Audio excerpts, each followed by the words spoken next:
as questões de todo mundo para otimizar, porque vocês têm que participar, vocês já participam, né? Vamos fazer a chamada aí.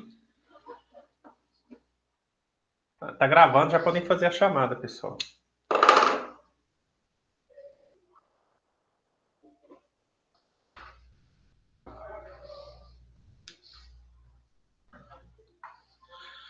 Beleza. Deixa eu só... Aí. Coloquei na minha televisão em cima, que aí eu vejo vocês. Grande. Você quer ver? Tô tentando abrir aqui o aula, mas o que eu entendi, quer ver? Atividade semipresencial.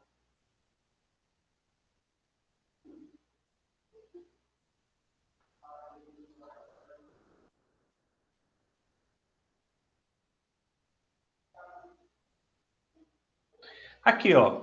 É isso mesmo, pessoal. Vocês têm dúvida com relação a ser presencial? Alguém tem dúvida sobre a ser Não, presencial, eu só pessoal? tinha entendido que era para semana que vem, assim que o Não, relato. é para semana que vem. É para semana que vem. Você tem de hoje até outra semana. Quem quiser fazer hoje, dos grupos que vai apresentar hoje, faz o relatório e pronto. É um relatório só de um outro grupo que não seja o seu. Então você pode fazer hoje, que já fica liquidada a fatura, e pode fazer na semana que vem. Sem problema nenhum. Entenderam? É isso. Mas ele é para a semana que vem mesmo. Mas é que eu já estou adiantando para ficar, como se diz, pronto, né?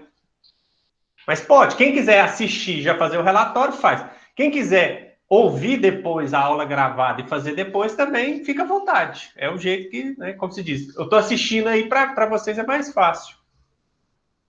Eu mesmo já vou fazer o relatório aqui meu, né, já para lançar a nota e já vou lançar as notas. Léo, é o relatório das apresentações?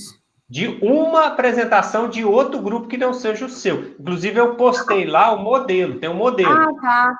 Que a ideia era Certo. vocês abrirem o modelo e já fazer à mão ou fazendo coisa. É um modelo de relatório, como se você estivesse assistindo uma sustentação oral lá no Tribunal de Justiça. Certo. Que aí você pode fazer à mão enquanto está assistindo. Faz, pronto e já foi. Entenderam? Então vamos lá, sala de interação. Seu grupo aqui está na primeira ordem, João? Você começar?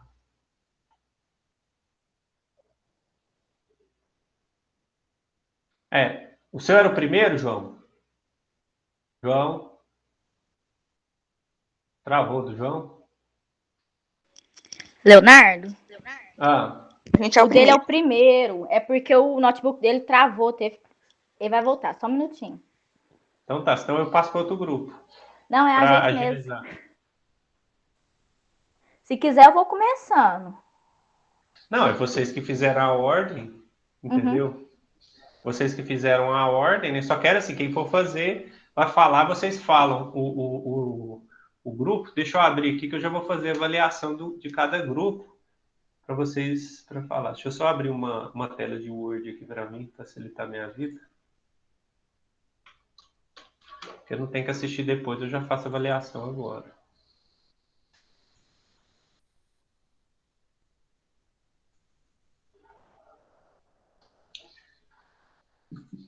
Beleza, pessoal. Então vamos lá. Vocês falam o nome do grupo, vocês já postaram lá, né, também qual que seria julgado? Postou sim, Leonardo. Então, beleza. Podem começar, pessoal.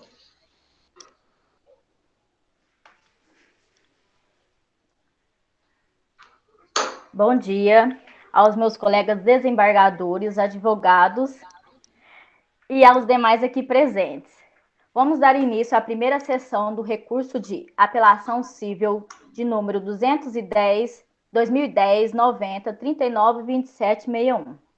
Comarca de Taquaral de Goiás, com o apelante Gabriel da Silva Moreira e o apelado Valdemar Onofre Santos, e a relatora Adriana Faria Silva. Relatório. Trata-se de uma apelação civil interposta por Gabriel Silva Moreira contra as sentenças de folhas 185 a 203, proferida pela doutora Larissa de Moraes Camargo Isse, juíza de direito da primeira vara civil de famílias e sucessões da comarca de Taquaral de Goiás, nos autos da ação de manutenção de posse movida por Valdemar Onofre Santos. Na exordial, o autor alega que é possuidor e legítimo proprietário do imóvel denominado Fazenda Retiro há mais de 25 anos, localizada no município de Santa Rosa de Goiás, com área de 16 hectares e 94 ares, equivalente a 3 alqueiros e 40 litros de terra, originalmente adquirido através de escritura pública de compra e venda registrada no livro 2C R02 M540 de folha 135 do cartório de primeiro ofício de Santa Rosa de Goiás, em 20 de julho de 1995. Verbera que o requerido, valendo-se de seu gerente, adentrou na propriedade do autor, derrubando árvores, fez caminho e está construindo nova cerca, fora das divisas corretas da propriedade, o que caracteriza turbação da posse. Ao final, requer a procedência do pedido de manutenção da posse. No decorrer do feito, o autor Valdemar Onofre Santos também propôs a ação cautelar de atentado em face de Gabriel da Silva Moreira, protocolizada sobre o número 334/10. A decisão da juíza monocrática foi assim proferida. Julgo procedente o pedido de proteção processória formulada por Valdemar Onofre Santos, confirmando a liminar de folhas 23 a 26 para determinar a manutenção do autor da posse do imóvel rural, com áreas com 0,480,71 hectares situadas entre os marcos M05, M02, M03 e M04, do mapa de folhas 93. Condena o requerido ao pagamento das custas e honorários advocatícios que fixo em R$ 1.200, no moldes do artigo 20, inciso 4, do Código de Processo Civil. No que tange à ação cautelar de atentado, julgo improcedente o pedido deduzido na inicial, com fruto no artigo 269, inciso 1 do Código de Processo Civil. Condena o autor ao pagamento das custas processuais e honorários advocatícios que fixo em R$ 600 no moldes do artigo 20, inciso 4 do Código do Processo Civil. Inconformado com essa decisão, o apelante, em relação à sua condenação na ação de manutenção de posse, alega como preliminar ilegitimidade ativa ad causa, impossibilidade jurídica do pedido e inépcia da inicial, sem apontar as razões de suas alegações. No mérito, aduz ser proprietário da fazenda Vargem Alegre, situada na divisa com a propriedade do autor, mas não invadiu a mesma. Verbera que o apelado é litigante de má-fé e não conseguiu comprovar os requisitos do artigo 927 do Código de Processo Civil. Ao final, requer o conhecimento e provimento do recurso, para cassar ou reformar a sentença recorrida no tocante à condenação indenizatória. Julgo improcedente o pedido invertendo o ônus da sucumbência. Preparo efetuado às folhas 214. O apelado apresentou suas contras-razões às folhas 219 a 222, onde resultam os argumentos do apelante e manifesta pelo conhecimento de desprovimento do recurso de apelação civil, com a manutenção da sentença recorrida. Assim relatados, passo à doutor-revisão. Doutora Bruna, representante de senhor Gabriel da Silva Moreira, passo a palavra.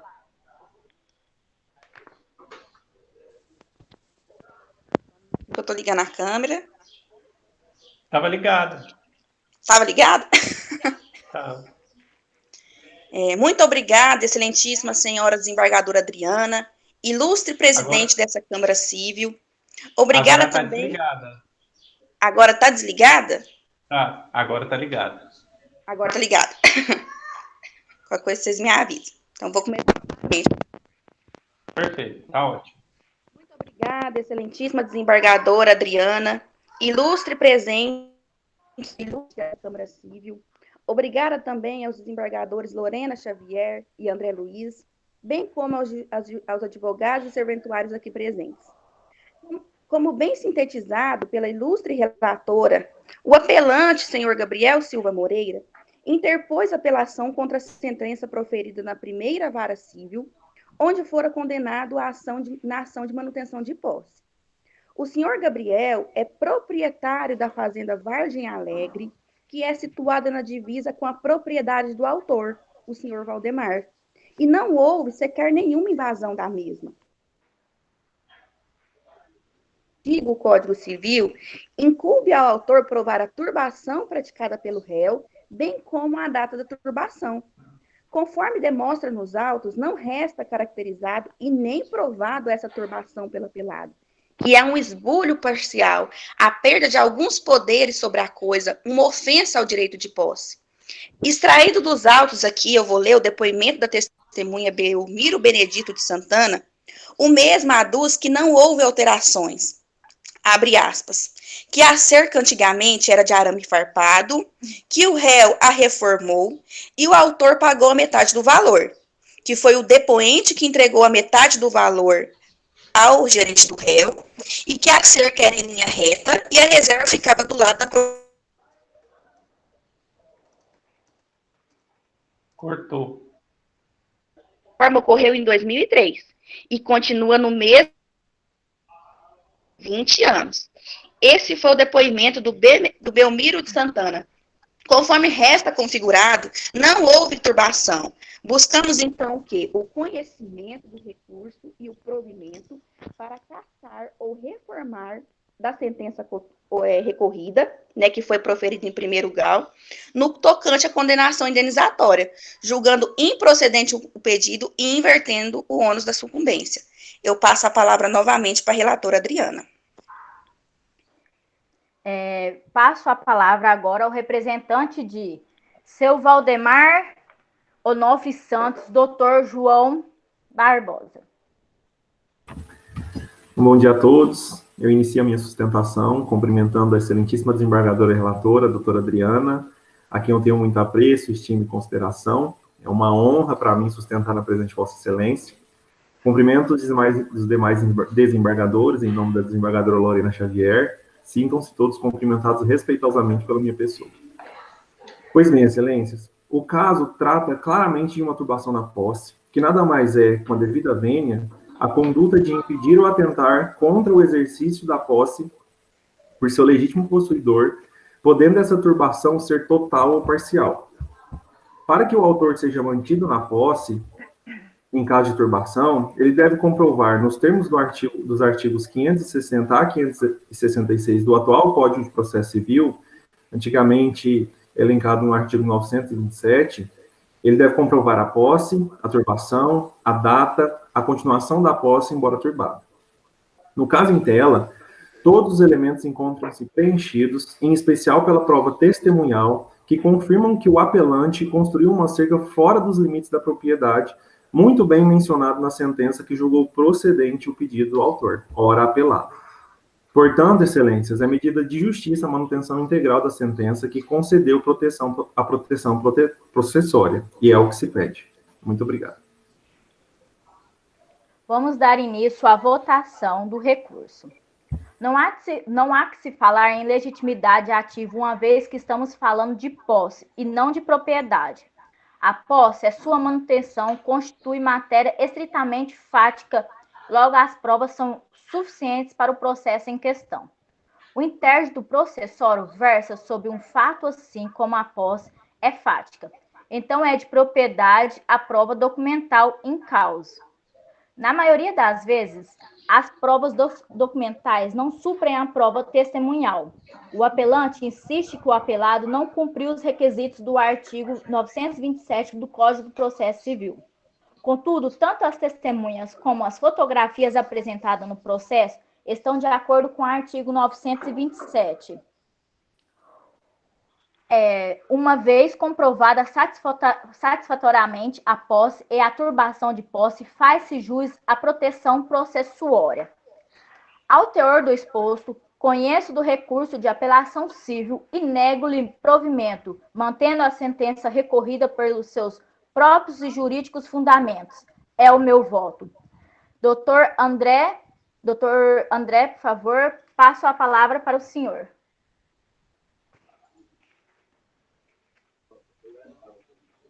Gostaria de primeiramente cumprimentar os doutores advogados e parabenizar pelas belíssimas sustentações orais. Estendo meus cumprimentos aos nobres colegas que participam mais uma vez desse julgamento nessa casa e passo a análise do fato. Superadas as questões preliminares da apelação, julgo que não há questões preliminares para que obste o julgamento desse recurso. Passo assim, então, às questões meritórias. Analisando o caso, pode-se observar que se trata de uma ação de manutenção de posse, e tendo em vista o artigo 560, inciso 3, que nas ações possessórias deve ser demonstrada a data da turbação ou do esbulho. Analisando o caso, pode-se observar que o autor não conseguiu demonstrar a data do esbulho ou da turbação. E tendo em vista outros julgados desse tribunal, no sentido de que quando há ações de manutenção de posse, deve ser cabalmente comprovado a data do esbulho, não vislumbrando os autos das provas essa data, eu peço vênia para pedir a vossas excelências, peço vênia para pedir vista do processo, para que a gente passe a uma melhor análise do caso, porque eu vislumbro que no caso, a gente se mistura muito questões de ações reais com ações possessórias. Portanto, assim, eu peço vista do processo e encerro aqui o meu voto.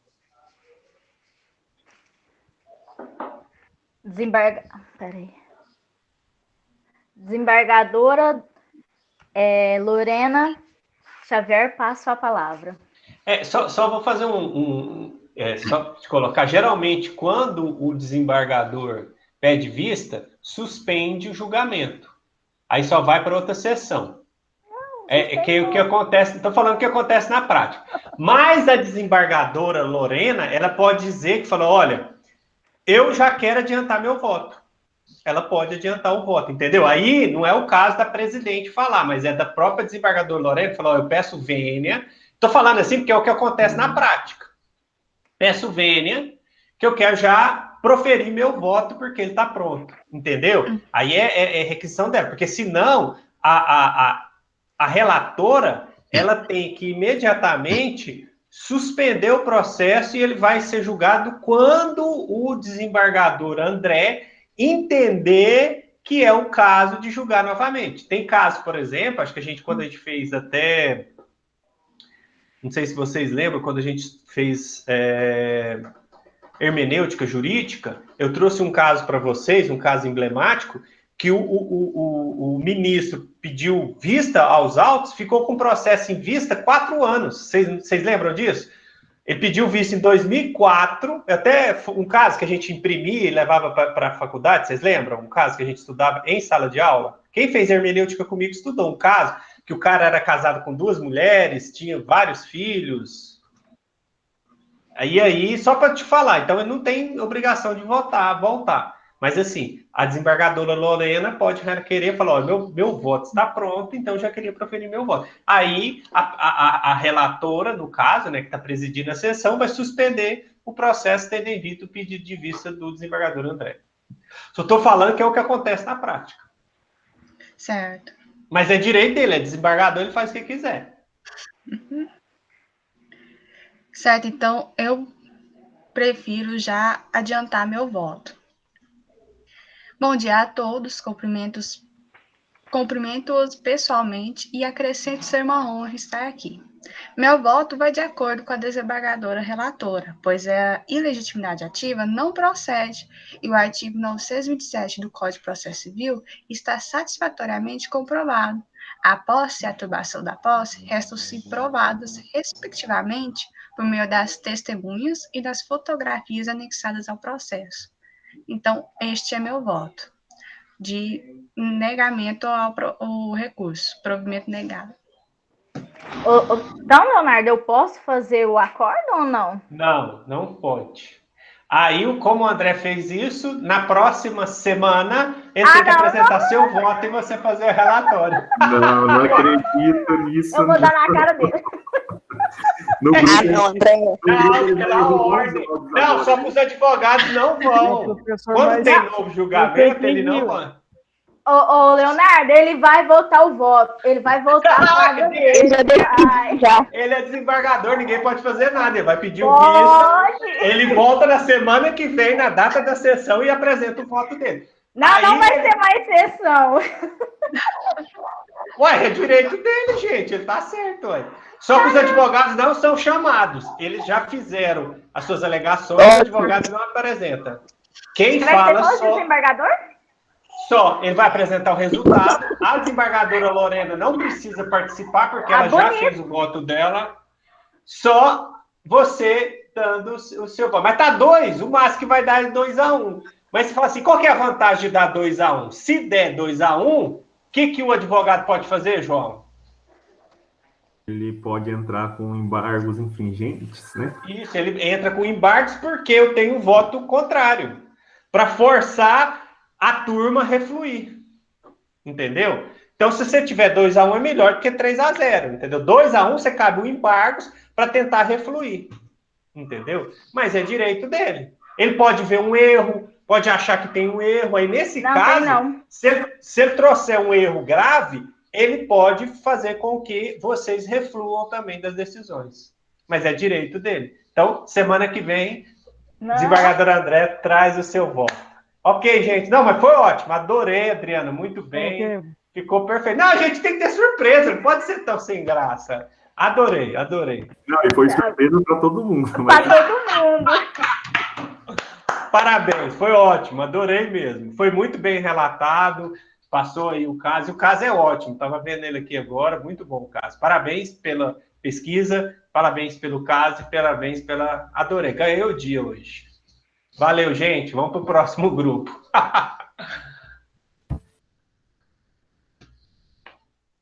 Próximo, pessoal. Se a Eduarda quiser apresentar o grupo dela, pode apresentar, Eduarda. A Larissa falou que ela é o segundo, depende dela, se ela me importar. Não, pode ir. A gente tá vendo se a Andrea entra. Ela não apareceu até agora. Pode apresentar o seu. Tá bom, então. A primeira a apresentar vai ser a Tainá e o Lucas Chaves. Que vai ser a relatora. Eu vou ser a relatora, só que eles vão apresentar sobre o tema. Não, mas é a relatora que faz, Eduardo. Não, mas tudo bem, é de vocês que decidem. Pode fazer do jeito que vocês quiserem. Pode começar. Bom dia. A gente vai começar falando sobre a ação demarcatória e o que seria. Ela é um mecanismo onde duas partes têm o objetivo de demarcar o seu território. No caso, em outras palavras, seria a briga entre a metragem das localizações. Ou então, a presunção de existência de dois imóveis que têm dúvida acerca da metragem, que pode ser adulterado tanto pela ação humana quanto pelo tempo.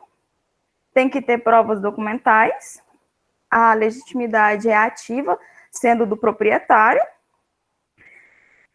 de modo que a ação deve ser instruída com certidão da propriedade, e o litisconsórcio dele é necessário pelo simples fato da sentença ser distinta para cada uma das partes. Os artigos pertinentes são no novo Código de Processo Civil, do 574 ao 587. Lucas?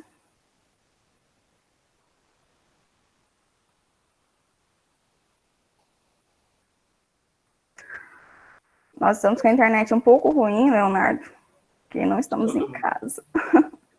Mas ele já tinha comentado que a internet dele não estava. Então,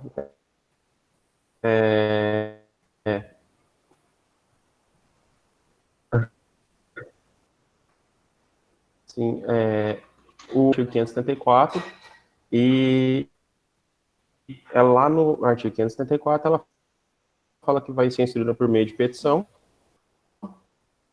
instruída com título de propriedade, e, assim, vai designar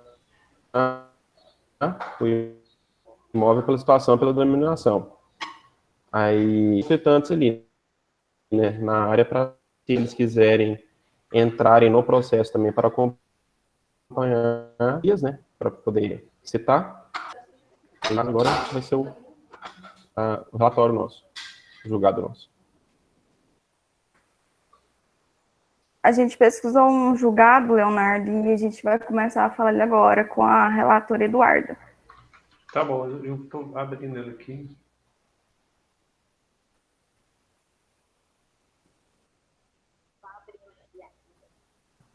Tô abrindo aqui a câmera. Abriu? Aí, abriu. Bom dia a todos. Eu vou apresentar o nome dos nossos apelantes e dos apelados. O apelante é o Espólio de Anísio Dias de Souza e apelado é o Danilo de Oliveira e outros. E eu sou a relatora, eu vou ler o voto dos presentes. Os presentes pressupostos de admissibilidade conheço do recurso. Conforme relatado, é uma apelação cível interposta na sentença exarada nos autos de ação demarcatória com reivindicatória e perdas e danos, promovida no espólio de Anísio Dias de Souza.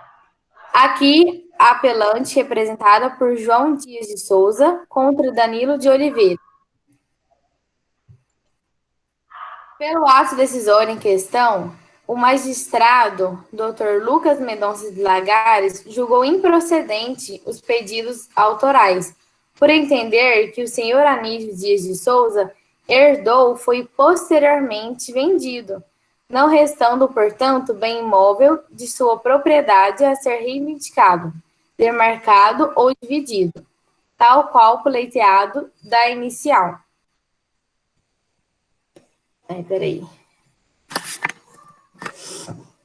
O autor da apelante, por sua vez, defende que o julgamento de improcedência padece de erro injudiciando, na medida em que o juízo não valorou as provas por ele apresentadas.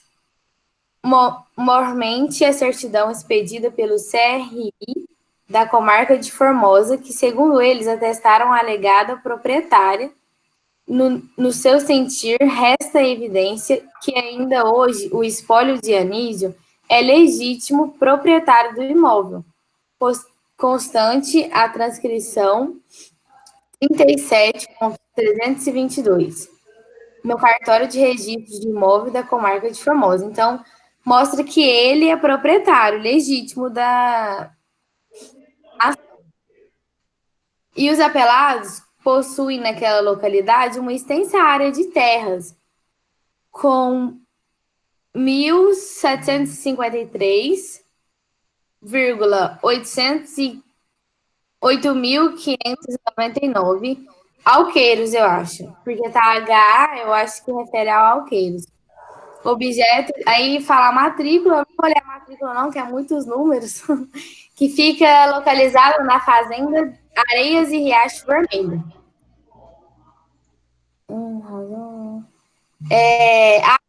Eu já posso passar a parte para apelante? Sim, você é relator, só faz o relatório e vai. Eu passo então a parte para apelante. Bom dia a todos. Bom, a apelante, no caso sou eu, entende que o julgamento foi julgado improcedente de uma forma errada, porque se fossem bem apreciadas as provas em questão, como a certidão da CRI da comarca de Formosa, atestaria que sim, o espólio de Anísio é proprietário legítimo conforme o documento em cartório. E os apelados possuem uma fazenda bem grande naquela terra, na qual pertence ao Decujus, o Anísio, e com isso faz-se a necessidade de aplicar o artigo 1297 do Código Civil, que explica que o proprietário tem direito a cercar a sua parte. Bom, eu passo a palavra para a defesa.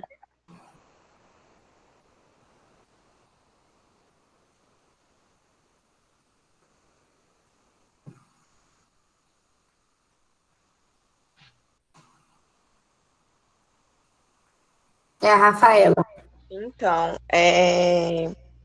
como relatado pela relatora, o caso pauta-se sobre a questão do impasse aí, referente à demarcação e à reivindicação da terra, sendo que a demarcação ocorre no momento que ele tem que demarcar aquele espaço não foi demarcado. Enquanto a de reivindicação, eles só, realmente o nome já aduz ao significado, só reivindicam o que já está determinado. Visto que o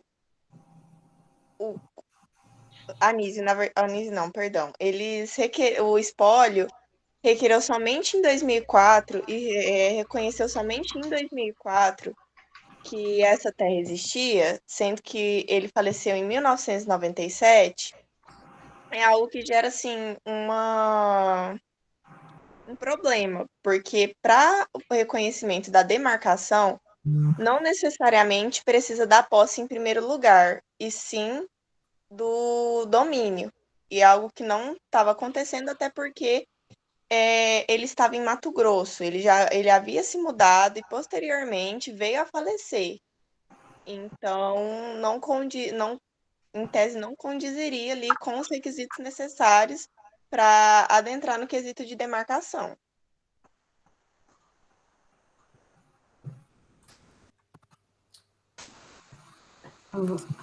Bom, Eu vou.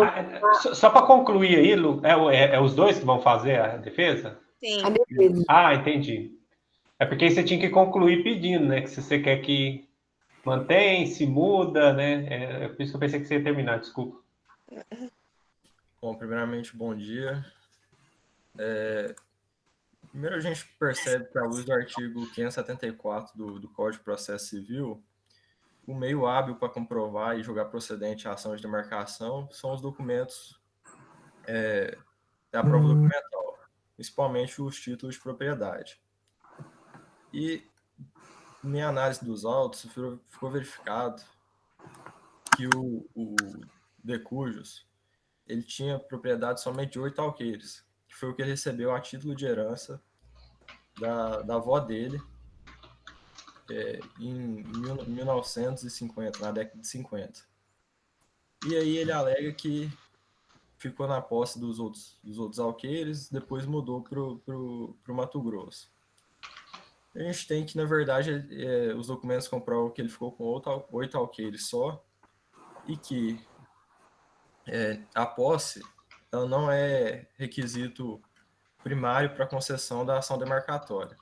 É que a gente tem na doutrina, principalmente nas palavras de Carlos Roberto Gonçalves, que somente se os documentos, se a prova documental for insuficiente para conceder a procedência do pedido, é que o juiz vai recorrer ao critério da posse. Então a gente vê que, e somado a isso também, os 8 alqueires que ele tinha direito foram alienados mais 2 vezes até chegar à propriedade do Decujus, que os herdeiros são réus nessa ação. Então, nesse sentido, realmente a ação não merece prosperar, e pede pela permanência da decisão do juiz de primeira instância.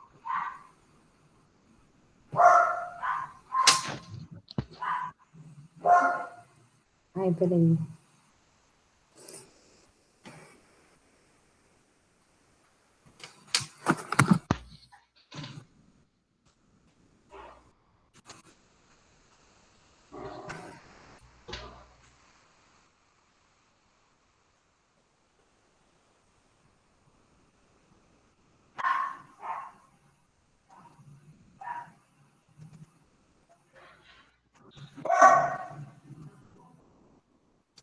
Eu vou acabar de ler. Ô, Léo, o Lucas falou assim que a internet dele ela caiu. Que a internet estava muito ruim. Aí ele tá tentando voltar, mas só que caiu e não tá conseguindo retornar. Mas ele já apresentou.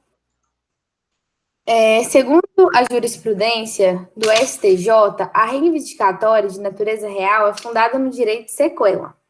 É a ação própria à disposição do titular do domínio para requerer a restituição de coisa a quem injustamente a possua ou detenta, exigindo a presença concomitante de 3 requisitos: a prova de titularidade do domínio pelo autor, a individualização da coisa e a posse injusta do réu.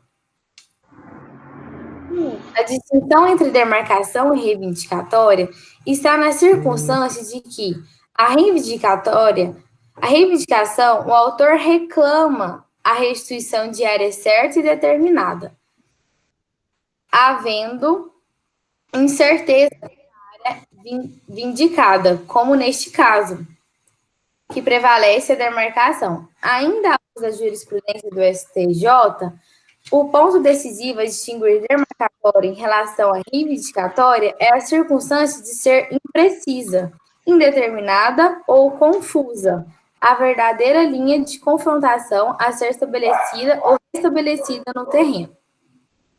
De todo modo, seja para a pretensão demarcatória, seja reivindicatória, tem-se como requisito o domínio do requerente sobre o bem disputado. No caso em apreço, todavia, demonstra o conjunto probatório dos autos que o de cujos, Anísio Dias de Souza, não possuía titularidade do imóvel rural, que o espólio ora pretende ver demarcado. Segundo a emissão, o requerido imóvel trata-se de uma parte de terras integrantes da Fazenda Areias, situada no município de Formosa, que na época em que foi adquirida pelo falecido, correspondia a uma área total de 66 alqueires, dos quais 8 alqueires foram alienados posteriormente pelo decurso Sebastião Pães da Costa, que por sua vez os revendeu para Valdemiro Lourenço de Oliveira, pai dos réus apelados. Consta da exordial ainda que o falecido Anísio exerceu por longos anos posse mansa e pacífica de sua propriedade. Os 58 alqueires remanescentes, porém, por motivo de doença, confiou a área dos cuidados de amigos e vizinhos e mudou-se para o estado do Mato Grosso, vindo a falecer. Desde então, os réus teriam se apossado indevidamente da área, que esta está encravada no extenso imóvel rural de que são proprietários. Assinala o requerente que somente em 2004 os herdeiros do falecido tomaram conhecimento da existência do dito imóvel rural, ajuizando a ação reivindicatória, cujo processo foi extinto sem resolução de mérito. Léo, tem que ler ele todo, o voto inteiro? Não, é sintético mesmo que você entendeu. Ah, sim. Os da defesa querem falar mais alguma coisa? Não, eles não têm direito de falar mais nada. A não ser que não tem. É só eu mesmo que... É só você decidir, tudo já votou, você faz... porque na verdade agora você ia fazer porque na verdade você tinha que ter feito seu voto, você faz seu voto, né? Passa para os outros relatores e faz o acordo no final. Então, meu voto é que os herdeiros dele possam ter essa posse de volta. Assim, já que você me deu a palavra, você só esqueceu de colocar o acórdão lá para nós. Você não colocou. No aula, né? Porque aí a gente fica perdido. Porque assim, de todo mundo eu dei uma lida para a gente poder até, às vezes, ajudar. Só faltou isso. E também para os meninos que quisessem fazer o seu relatório, não tendo lá, dificulta para eles fazer o relatório também. Eu vou te encaminhar no WhatsApp e depois eu ponho lá, então, tá? Você pode juntar lá. Pode passar para os outros embargadores. Tá. Mas, era para ter mais embargadores, né? A gente pôs duas defesas. Então, mas é porque tinha que ter você votava e mais 2 embargadores, né? Que aí dá o acordo. O acordo é com 3. Então, Se fosse Eu uma vou decisão... designar a Tainá como a outra desembargadora. Ah, mas se ela não colocou, pode encerrar aí, entendeu? Mas assim, que tinha que fazer sim, né? Como a gente tinha combinado. Por isso que eu falo, um dos integrantes tinha que ser você votar como foi o anterior. O anterior fez certinho. Aí você colocaria, entendeu? Que aí seria se você era o relator, você fazia o relatório, aí o apelante falava, o apelado falava. Aí você dava o seu voto e passava para os outros desembargadores. Aí um desembargador votava com você ou contrário a você e o outro também. Ou desempatava ou ele acompanhava seu voto. Entendeu? Ou ele acompanhava seu voto e colocava. Aí no final volta para você e você faz o acordo. Geralmente é assim. Não tem problema, a gente vai ter mais práticas, né? Na próxima vocês colocam, sem problema nenhum. Aí, assim, só para uma questão de ajuste, foi bom, o caso que vocês fizeram é muito bom, muito interessante. Pena que ele não estaria aqui, mas gostei, as apresentações também foram claras, né? Vocês, da maneira que vocês apresentaram o trabalho. Faltou, gente, assim, mas é questão de detalhe, a formalidade, tá? Porque esses atos, eles têm que ser formal. Então, você não tem esse negócio de bom dia e tal, não. Você tem que cumprimentar. Cumprimento, eminente, desembargadora, relatora, Eduarda Paiva, e os demais integrantes da Câmara Civil do Tribunal de Justiça do Estado de Goiás, né? Aí é assim que você tem que saudar, entendeu? Então, aí com a devida vênia, né? Aí você vai fazendo o voto dessa maneira. E é da mesma forma, né? O relator entra cumprimentando, né? Cumprimenta o Tribunal de Justiça, né? As pessoas que estão acompanhando essa sessão virtual. E aí você faz o cumprimento. É só você cumprimenta, né? Tal, todo mundo. E aí você, né? Como se Passa fosse a um falar. teatro jurídico, então. Não é teatro, igual eu te falei, tinha que ser, é real, como foi dos meninos lá, entendeu? Mas assim, vocês apresentaram, tá tudo perfeito, sem problema nenhum. Isso é só detalhes mesmo, pra gente aprimorar aí o trabalho para o próximo. Okay? Aperfeiçoando, certinho. Isso, né? Mas é questão assim, sempre de cumprimento, né? Igual o João, né? Mas o João tá acostumado, né? Porque ele fez estágio, né? O João anterior, ele fez o certo, ele fez o cumprimento ali, de maneira formal, né? Rebuscado, tal, é mais ou menos aquela forma ali que você coloca. Ok? Não, mas beleza, vamos para o próximo grupo, ok? Tá bom, obrigada. Eu que agradeço. Próximo, pessoal. Agora é o meu. Perfeito. Leonardo, eu particularmente, meu grupo particularmente, só entendeu o que era para fazer no trabalho vendo o primeiro grupo apresentar, porque a gente não tinha entendido que era para ser dessa forma. Na outra aula a gente... Eu também não tinha entendido. Então, eu acho que você quer apresentar na próxima aula? Você quer apresentar na próxima aula? Tem direito, que alguns grupos vão apresentar na próxima aula. Se você quiser apresentar do jeito de vocês, pode apresentar. Senão, vocês vamos apresentar já. A gente se organizou já aqui. Tudo bem. Mas assim, o formato, gente, era fazer um formato, por isso que o exercício era justamente esse da gente simular uma prática de recurso e sustentação oral. Por isso, essa é a atividade. Preparar vocês para as audiências online. Tá? É nesse sentido. Não, mas vamos lá, podem começar.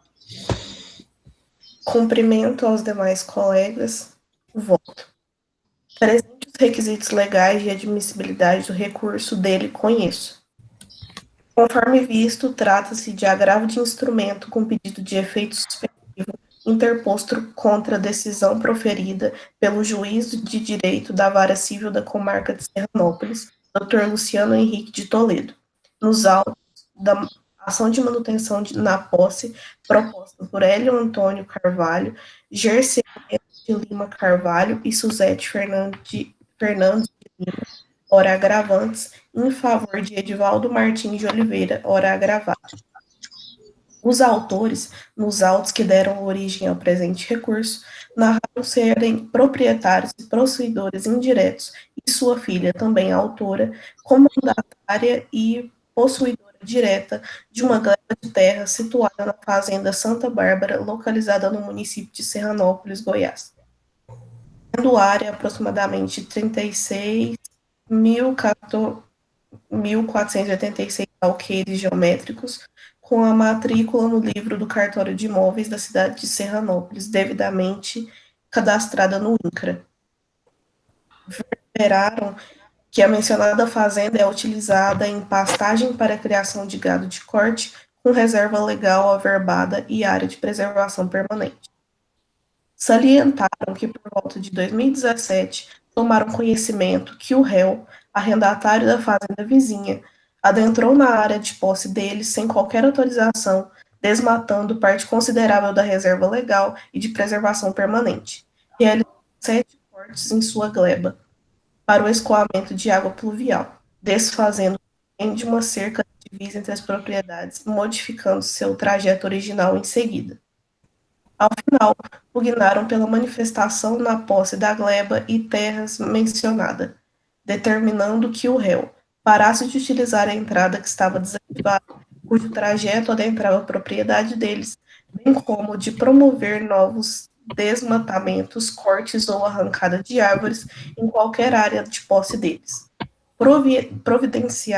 Providenciasse a recuperação de toda a área de preservação legal, reserva legal e de preservação permanente que foram desmatados por ele.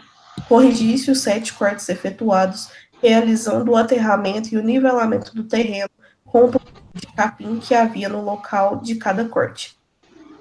E realocasse no lugar originário a parte da cerca que serve como marco divisório entre a área da lavoura dele e a propriedade dos autores. Em meio ao andamento processual dos autos de origem, o agravado, em petição dos autos, pleiteou a intimação dos agravantes para que construíssem e reformassem a cerca de divisa dos imóveis, tendo em vista que o rebanho deles estaria adentrando a sua plantação de soja. Ressaltou que teria arcado com as despesas de construção e manutenção de 50% da cerca divisória, alicerçando seu pedido na regra do artigo 1297 do Código Civil, pugnando ao final pela retirada do gado para evitar maiores prejuízos. E resignados, adoto a este incorporo o relatório da decisão ora gravada nos seguintes termos. Do exposto, time-se os autores para providenciar a construção ou reparação das cercas divisórias arruinadas, sob pena de posterior reparação integral pelos prejuízos e ressarcimento das despesas despendiosas pelo réu, e que mantenham seu rebanho dentro de sua propriedade, tomando devido cuidado para que seu gado não mais adentre na área de posse do réu, ou, caso ali estejam, retire-os do local no prazo de 10 dias, sob pena de pagamento de multa no valor de R$ 500 limitado a R$ 50.000. E resignados, os autores interpuseram o presente agravo de instrumento, requerendo liminarmente a suspensão dos efeitos da decisão agravada até o julgamento do mérito deste recurso, no mérito que seja dado provimento ao agravo de instrumento para reformar integralmente a decisão proferida, impondo ao agravado a obrigação de reparar as cercas, tendo em vista que foi o único responsável pelo seu afrouxamento, ou, alternativamente, que seja reconhecida a sua ilegitimidade para pleitear tal providência, tendo em vista que de ser arrendatário da terra, e não o proprietário, cassando, em qualquer caso, a multa fixada pelo juiz de origem. O preparo foi feito, foi deferida a medida liminar, suspendendo os efeitos da decisão agravada até o julgamento deste recurso. Intimado, o agravante apresentou contrarrazões, pugnando pelo conhecimento e desprovimento do recurso. Passo a analisar o mérito, a matéria posta sobre a minha apreciação. Primeiramente, impede ressaltar que o agravo de instrumento é um recurso o que implica que o órgão revisor está jungindo a analisar tão somente o assento ou desassento da decisão impugnada, sendo incursionar nas questões relativas ao mérito da demanda originária, sob pena de pré-julgamento. Deste modo, para evitar que o Tribunal de Justiça se torne, na prática, o efetivo condutor do processo, ainda que em curso do primeiro grau de jurisdição, em evidente usurpação da função e em flagrante concessão de instância, a Corte Revisora só deve reformar decisão inferior quando esta mostrar-se desprovida no lastro fático jurídico, Do contrário, é de ser mantida em prestígio ao livre-arbítrio do outro juiz. Passo a palavra.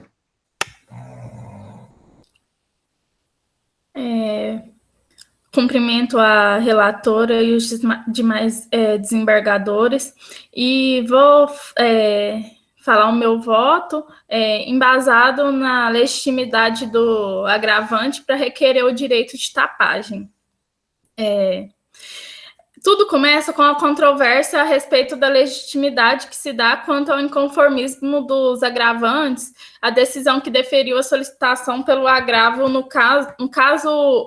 pelo agravado, no caso o Edivaldo, pedindo que eles repassassem as cercas divisórias arruinadas, mantendo seu rebanho dentro de sua propriedade sob pena de multa diária de R$5.000, limitada a 50 mil.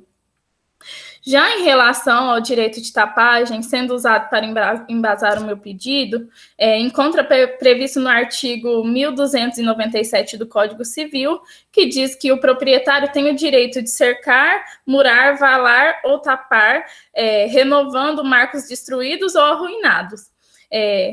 Tendo esse direito, se estendido aos titulares de direitos reais sobre coisa alheia.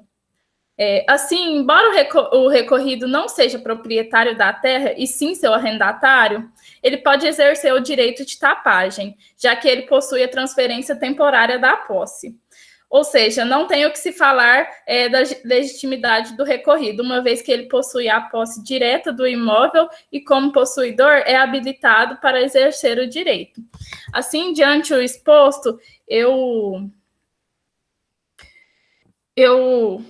proponho, conhecido o agravo de instrumento, dou parcialmente provido, reformando a decisão, só para reduzir a multa, e dou parcialmente provido para a legitimidade ele exercer o direito de tapagem que possui. E agora eu passo a palavra para respectiva desembargadora e Johanna. Bom dia a todos. Professor, estou com um probleminha na minha câmera, eu não vou conseguir abrir ela hoje, tá? Eu vou falar um pouco da obrigação de reparação das cercas. Pela análise dos autos, verifica que o recorrido adentrou na área de posses recorrentes, sem qualquer autorização, desmatando áreas de preservação ambiental e modificando os limites territoriais entre a área de lavoura dele e a propriedade dos autores, delimitado por uma cerca que fazia divisa entre essas propriedades. Dessa maneira, no presente agravo, há o pedido de impor obrigação de reparar as cercas, tendo em vista que ele foi o único responsável pelo afrouxamento da cerca. Então, neste caso, eu também limito meu voto à reforma da decisão tão somente para reduzir a multa diária imposta, a se manter o prazo para o cumprimento da obrigação, no caso de reparar as cercas. Passo a palavra para Carol. Ai, consegui, meu áudio estava com problema. Bom, eu vou falar sobre a redução do valor da multa fixada. A multa diária ou astrieinde é um meio coercitivo imposto pelo magistrado com o objetivo de compelir a parte ao cumprimento de uma obrigação de fazer ou não fazer, ou dar coisa, e encontra pleno respaldo pela legalidade na disposição do artigo 537 do atual Código de Processo Civil. Sua aplicação para a hipótese de descumprimento de decisão judicial que imputa a obrigação de fazer ou de não fazer possui o escopo de garantir a efetividade da medida, sendo cabível quando evidente a resistência da parte. Sendo assim, como resta mantida a obrigação de construção ou reparação das cercas divisórias pelos agravantes, não merece guarida ou pedido de afastamento da multa. Por outro lado, tanto o seu valor ou a sua periodicidade pode ser objeto de modificação a qualquer tempo com grau de jurisdição, de ofício ou requerimento da parte, caso se apresente excessiva ou insuficiente. Sob esse prisma, não obstante considerar que a aplicação da multa não é abusiva, cumpre-se ressaltar que, quanto ao valor, o montante a ser fixado deve ser o suficiente a desmotivar a desobediência da parte, sem, contudo, proporcionar vantagem indevida a quem dela se beneficie. No caso dos autos, o ilustre juiz fixou a multa diária de R$ 5.000, limitada a 50 mil. Para o caso de não cumprimento do prazo de 10 dias da ordem de construção ou reparação das cercas divisórias arruinadas, bem como de manutenção do rebanho dentro da propriedade dos recorrentes. A respeito, impede observar que a multa diária não tem caráter compensatório ou indenizatório. Trata-se de uma medida coercitiva de natureza compulsória para obrigar o compromissário a cumprir a avença, razão pela qual deve ser adequada e proporcional a esse mister, sob pena de desvirtuar a sua finalidade. Ante o exposto, conhecido o agravo do instrumento, dou-lhe parcialmente provido, reformando a decisão tão somente para reduzir a multa diária. Passo a palavra para a ilustre relatora.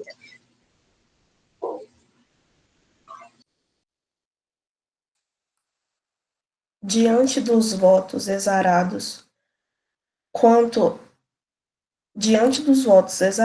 por se configurar excessiva, deve a penalidade diária de R$ 5.000, limitada a R$ 50.000, ser reduzida para R$ 500, limitada a R$ 5.000, mantendo-se, consequentemente, o prazo de 10 dias para o cumprimento da obrigação. Agravo do instrumento conhecido e parcialmente provido.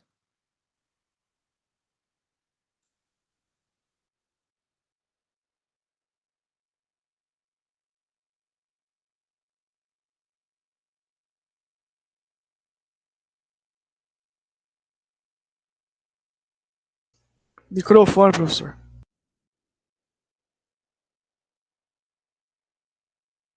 Obrigado, André. Não, mas que se vocês fizeram foi uma sessão virtual, ela existe, né? Se chama sessão virtual. Na sessão virtual não tem o julgamento com as partes. Que existe dois modelos de julgamento hoje. A sessão virtual, que é a sessão que cada um profere lá o seu voto, e a sessão de julgamento online, que é a que foi feita anterior. Esse modelo aqui chama sessão virtual. Tranquilo, ela existe também, entendeu? Só faltou a relatora encerrar, né? Por essa razão, encerro, né? Agradeço e faltou o encerramento. Ok? Nós vamos ter mais um grupo hoje ou o resto vai semana que vem? Tem mais algum? Aí, Leonardo. Ah. Então, a gente tem um grupo que só tem 3 integrantes. Só que Não tem problema. então a gente pode apresentar já. Então tá. Só queria fazer um detalhe, né? Como a gente está falando. Carol, não sei se você percebeu, quando você estava falando, né? Isso assim, quando você for falar, faz assim, ó. Tá vendo que eu estou afastando? Afastei. Afasta. Quer ver? Quer ver? Ó, um passinho, a cadeira um pouquinho para trás de onde você está. Vai, afasta. Sim. Melhora demais. Você pode perguntar. Melhora demais. Você pode afastar até mais. Porque olha aqui como é que você estava. Ó, vou fazer. Você tava, ó, a diferença. E você estava fazendo assim. Eu tenho mania de ficar em cima das coisas mesmo. Não, mas imagina você fazendo a sustentação oral lá para o tribunal, assim. Não, porque eu quero meus olhos. Você entendeu? A gente tem que falar. Não, eu entendi. Assim, aqui. Ou então assim. Mas o pessoal fica assim, ó. Entendeu? Agora, olha a diferença, ó. Hã? Não, é verdade, entendeu? Eu entendi. Entendeu? Tô falando, você vai fazer. Tô falando assim, porque vocês vão representar nós, vocês vão, né? Vocês são eternos meus alunos, então eu quero vocês brilhando, né? Entendeu? E aí, olha a diferença, ó. Tô aqui, tô falando aí, né? É igual na televisão, você vê a pessoa, você tá lá falando, ó, tanto que fica. Não fica melhor? Fica ou não fica, Renata? Fica melhor. Entendeu? Então, né, vai fazer a sustentação. E aí, o gesto, a mão, ela passa uma mensagem. A gente conversa com a mão também, a gente aprendeu isso. Então, ó, se você está falando isso, então você consegue, né, trazer a pessoa para a sua ideia. Tá? Isso é só para a gente melhorar. Ó, seria assim, ou então assim, ó. Olha lá. E aí, qual passa mais credibilidade? Entendeu? Mas tranquilo, é só para a gente, né, melhorar cada vez. Renata, desculpa aí e vamos lá. Tá bom, obrigada. Ainda mais um povo bonito igual o nosso, né? Uns alunos bonitos igual. Aí, ó, a diferença aí, Renata. Aí, padrão, olha lá. Aí, ó, padrão. É a barriga de grávida que não deixa chegar para frente. Não, mas tá, é assim, ó. Brincadeira, não é não. Seguinte, professor. Então, como nós estamos em 3 aqui no grupo, a gente não consegue fazer esse modelo também da sustentação oral, certo? Porque a gente não tem advogados. Mas dá de sessão virtual. A sessão virtual é assim. Só que a gente não tinha preparado isso. Na verdade, o grupo tinha mais, mas tem gente que viajou. O que acontece? Então, a gente vai relatar, a gente vai falar os argumentos do desembargador, né, para julgar o caso, dar o voto e o acórdão. Tá no modelo normalzinho, sessão pode virtual, ser? Né? É uma sessão virtual. Não, sei, mas daí tem sem separar muito. Não, mas vai lá, tá bom, tá ótimo. Jeito. Então tá, então, bom dia a todos. Vamos dar início à nossa sessão, a ação é sobre demarcação. Eu vou passar para a Inara, que ela vai contar para a gente sobre o caso. Bom dia a todos. Primeiro momento, a gente vai trabalhar sobre a apelação civil, que ocorreu no... O som, Inara, sobe o som, aumenta o som aí no seu computador, que melhora para nós, tá baixo.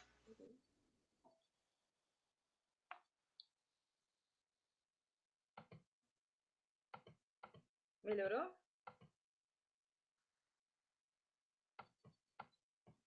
Melhorou? Subi mais. Pronto, já subi no máximo.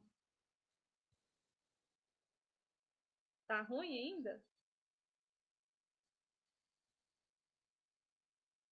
O som aqui, cada um sobe o seu em casa. Pode falar, eu melhoro aqui, pode falar. Deixa eu tentar trocar de fone, só um minutinho. Não, pode continuar, a gente aumenta aqui. Deu certo? Continuando, ocorreu na comarca de Niquelândia, na terceira Câmara Civil, no qual o apelante era o senhor Iraci Donizete de Souza e o apelado, o senhor Ubirajara Catoira, tendo como relator o senhor desembargador Itamar de Lima. Fazendo uma breve explicação sobre o caso, como se deu esse processo de apelação, ocorreu o seguinte. Essa controvérsia ela teve origem em uma arrematação, né, ultimata pelo recorrido em relação ao imóvel pertencente ao recorrente, que foi levado à asta pública por força de dívidas que foram contraídas pelo apelante em virtude de terceiros. Por força da execução manejada por Glencore Incorporadora e Peixe Iraci Donizete, que ocorreu no ano de 2009, foi levado a leilão o imóvel a este pertencente, que foi mediante uma deprecata expedida com marca de Niquelândia, qual foi arrematado pelo apelado Birajara Catoira, por ocasião deste leilão. Nessa mesma oportunidade, ocorreu um lance final de R$ 3.040.000, e aí o apelado acabou por arrematar este bem, o qual se encontra assim descrito no auto de arrematação. Deixa eu verificar aqui. E com todos esses efeitos, desse ainda a deprecada expedida com o fim da avaliação e praça do bem apenhorado, e também traz a indicação de tratar-se de gleba de terras com área de cerca de 1.265 hectares, 37 ares e 50 centiares.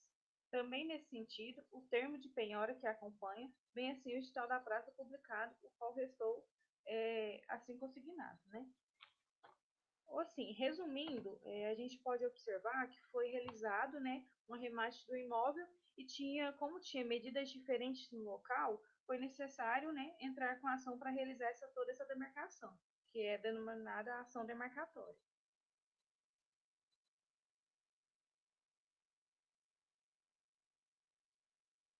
Podem dar continuidade, meninas. Bom dia a todos.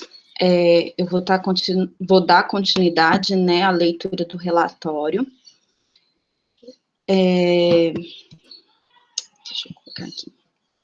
Tais considerações fazem concluir que o imóvel foi adquirido segundo as exatas dimensões apontadas tanto no edital de leilão quanto no auto de matação, o que de fato impõe a demarcação, já que, como esclarecido pelo perito nomeado nos autos, a área medida nas visitas em loco é uma área de 1.285,0328 hectares, e a área da certidão do inteiro teor da matrícula, no CRI de Niquelândia, é uma área de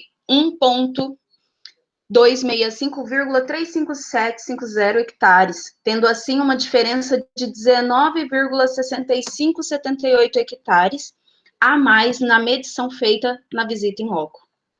Diferença esta que, por certo, não pode integrar a área agora pertencente ao recorrido, exatamente em função de que, como também aponta o perito, a área arrematada no auto de arrematação do processo, as folhas 24 dos autos pelo senhor Ubirajara Catoira, é uma área certa e exata de 1.265,3750 hectares.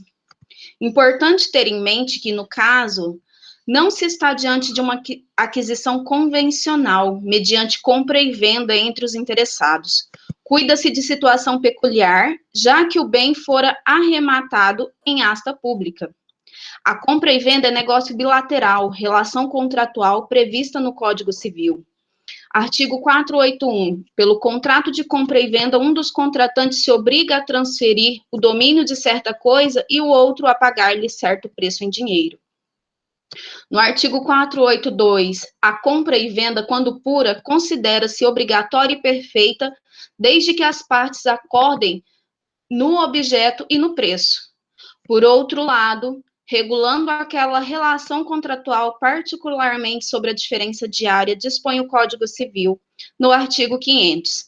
Se na venda de um imóvel se estipular o preço por medida de extensão ou se determinar a respectiva área a esta não corresponder, em qualquer dos casos, as dimensões dadas, o comprador terá o direito de exigir o complemento da área, e não sendo isso possível, o de reclamar a resolução do contrato ou abatimento proporcional do preço.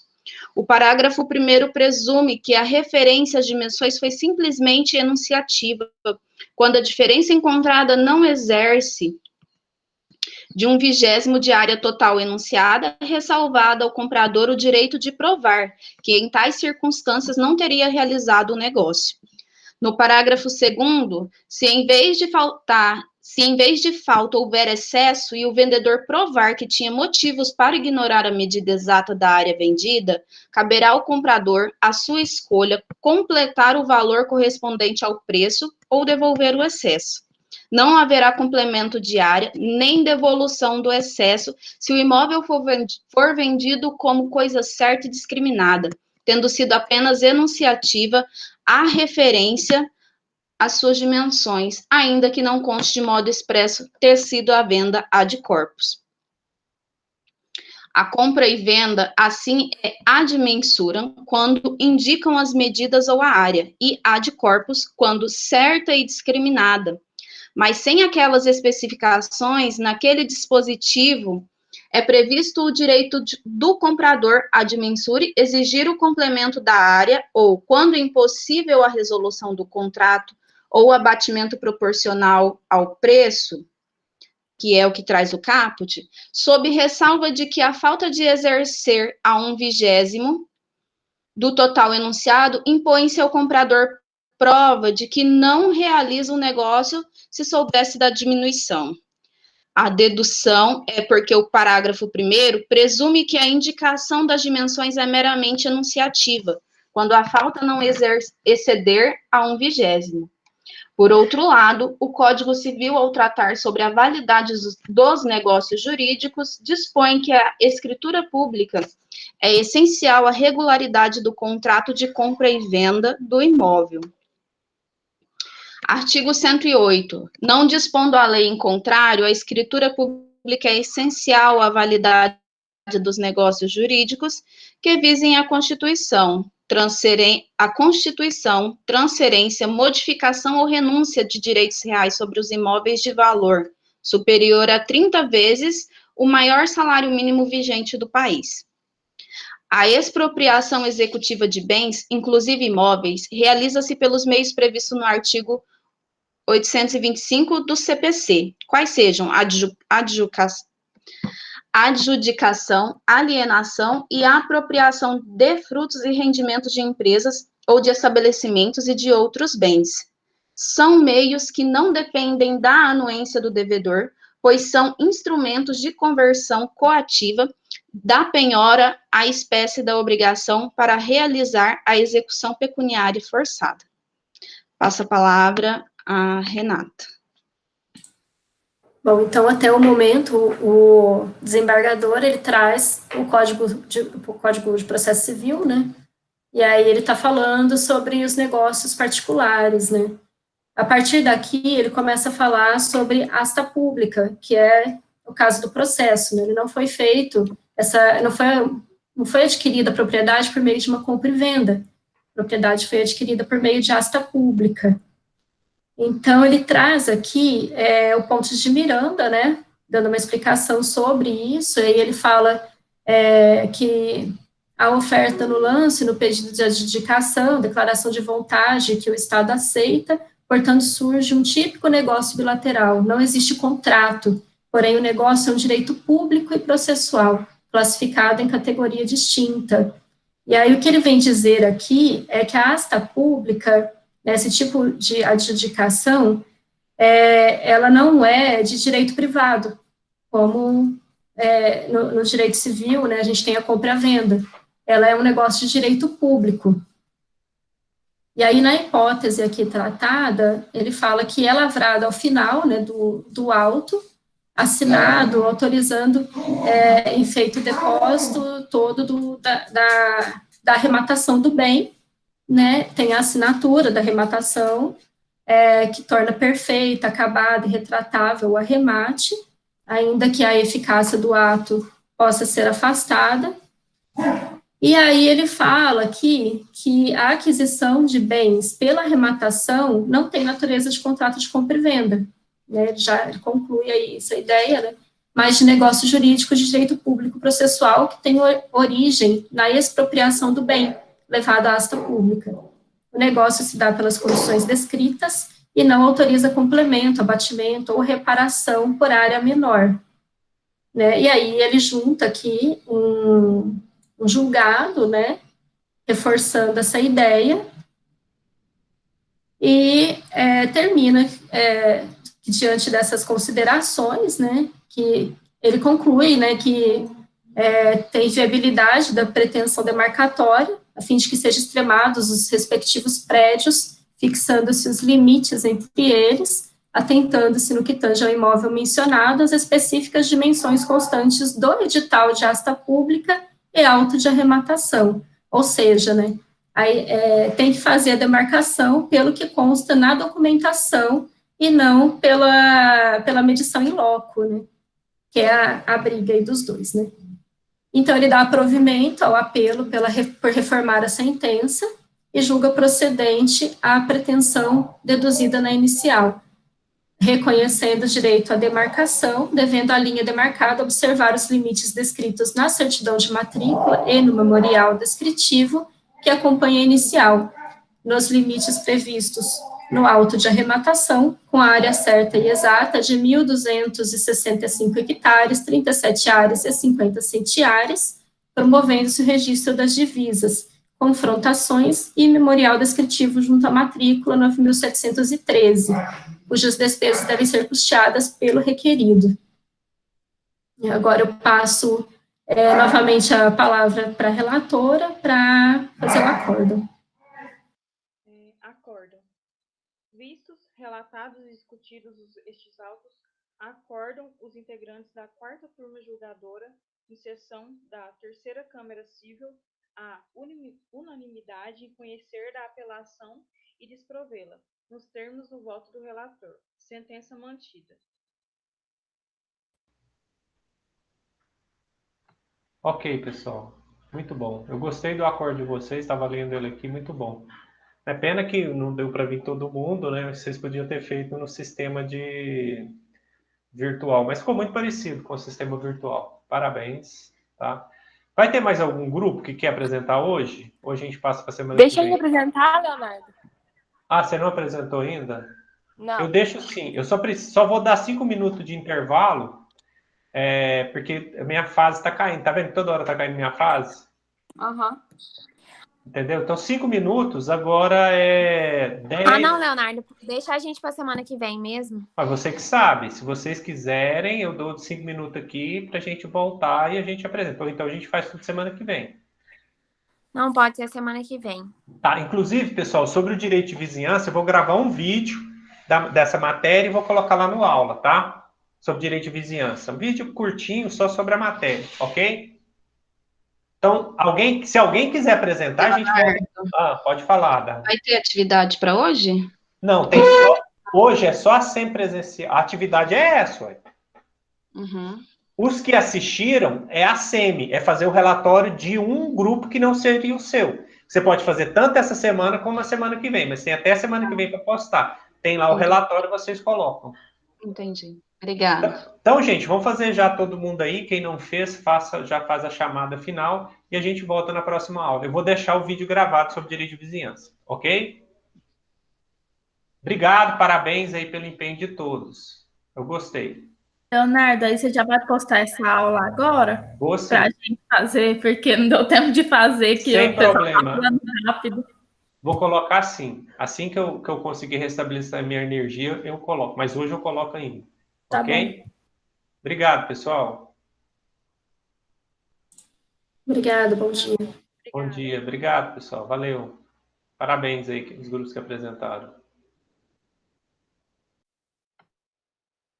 Chamada aí, pessoal.